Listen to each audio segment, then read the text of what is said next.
ఇప్పుడున్న క్రైసిస్కి ఒక థియేటర్ సిస్టమ్స్లో కానీ డిస్ట్రిబ్యూటర్స్లో కానీ ఎగ్జిబిటర్స్లో కానీ ఒక ఆక్సిజన్ లాంటి ఒక సక్సెస్, ఒక బ్రీత్ ఇచ్చింది. సో థియేటర్స్ అన్నీ మళ్ళీ జనాలతోటి కలకల్లాడిపోయాయి. సో ఫస్ట్ ఆఫ్ ఆల్ అందుకు గాను పెద్ద టీం అందరికీ biggest congratulations. Much needed success టాలీవుడ్కి. సో అందుకని నా బెస్ట్ విషెస్ చెప్తున్నాను.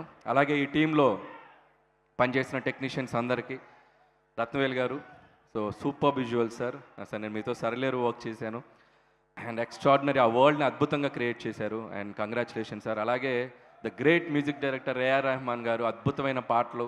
సో బ్యాక్గ్రౌండ్ మ్యూజిక్స్ బయటకు వచ్చేటప్పుడు పాటల కంటే బ్యాక్గ్రౌండ్ స్కోర్ మాట్లాడుకుంటూ వచ్చాం, అంత అద్భుతంగా బ్యాక్గ్రౌండ్ మ్యూజిక్ ఇచ్చారు. సో రెహమాన్ గారికి అండ్ మిగతా టీం అందరికీ, అలాగే జగపతి బాబు గారు అద్భుతమైన పాత్ర పోషించారు. సో ఆయనకి, మిగతా టీం ఆర్టిస్టులు అందరికీ నా బెస్ట్ విషెస్ చెప్తున్నాను. అలాగే Buchi, and you deserve this success. ఇంత రిస్క్ అయిన సబ్జెక్ట్ని అంత స్టార్డమ్ ఉన్న ఒక హీరోతో చేయటం అనేది మామూలు విషయం కాదు. So hats off to your guts. చేసి ఒప్పించి మెప్పించావు, ఇది నీకు ప్రజలు ఇచ్చిన సక్సెస్, దీనికి ఇక తిరుగులేదు. హ్యాపీగా ప్రశాంతంగా బజ్జావు నువ్వు బుచ్చి. అండ్ ఆల్ ద బెస్ట్ బుచ్చి. నువ్వు ఎంత కష్టపడ్డావు ఈ సినిమా గురించి, ఐ కెన్ అండర్స్టాండ్. అండ్ హ్యాపీగా ఈ సక్సెస్ని ఎంజాయ్ చేయి. అలాగే సుకుమార్ గారికి, ఈరోజు ఈ సక్సెస్లో పాటైన సుకుమార్ గారికి గుడ్ ఈవినింగ్ సార్. ఈ సినిమా సక్సెస్ ఈరోజు మెగాస్టార్ చిరంజీవి గారి రాకతో ఈ సక్సెస్ ఏదైతే జర్నీ ఉందో పరిపూర్ణమైపోయింది. సో చిరంజీవి గారికి కూడా ప్రత్యేక కృతజ్ఞతలు ఇక్కడికి వస్తున్నందుకు, ఆయనకు కూడా. అండ్ ఇకపోతే mega power star Ram Charan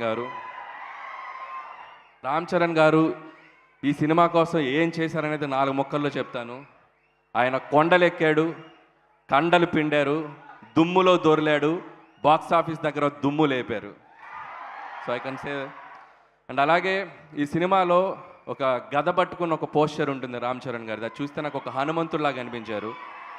నిజంగా ఈ సినిమాకు పనిచేసిన ప్రతి టీం టెక్నీషియన్ దగ్గర ఒక ఎత్తు అయితే, రామ్ చరణ్ గారు ఈ సినిమాని హనుమంతుడిలాగా తీసుకెళ్ళి అలా బాక్స్ ఆఫీస్ దగ్గర ఒక అద్భుతమైన సక్సెస్గా నిలబెట్టారు. రామ్ చరణ్ గారు, మీ ఎఫర్ట్స్కి, మీ డెడికేషన్కి నిజంగా hats off to you sir.